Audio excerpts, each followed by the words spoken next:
My name is Dr. Justin LaReau. I'm an orthopedic surgeon specializing in hip and knee replacement as well as hip preservation surgery. I've been practicing since 2010. I work in a field of medicine and surgery that's rapidly evolving.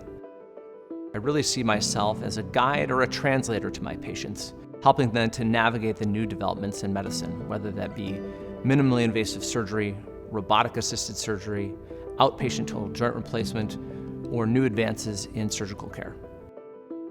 Because I'm dual fellowship trained in both hip preservation and hip replacement, I have a wide range of patients who come to see me for surgical care.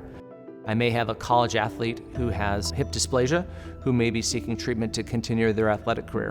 And similarly, I may see someone who's retiring and wants to be able to play with their grandchildren during that time. I think surgical care is not unique from other specialties, but at the end of the day, it's all about patient and doctor relationships. A successful physician-patient relationship is really helpful for surgical decision-making and navigating the course of surgery itself, as well as recovery. I value those relationships, I pride myself on maintaining those relationships, and those are really a rewarding part of surgical practice.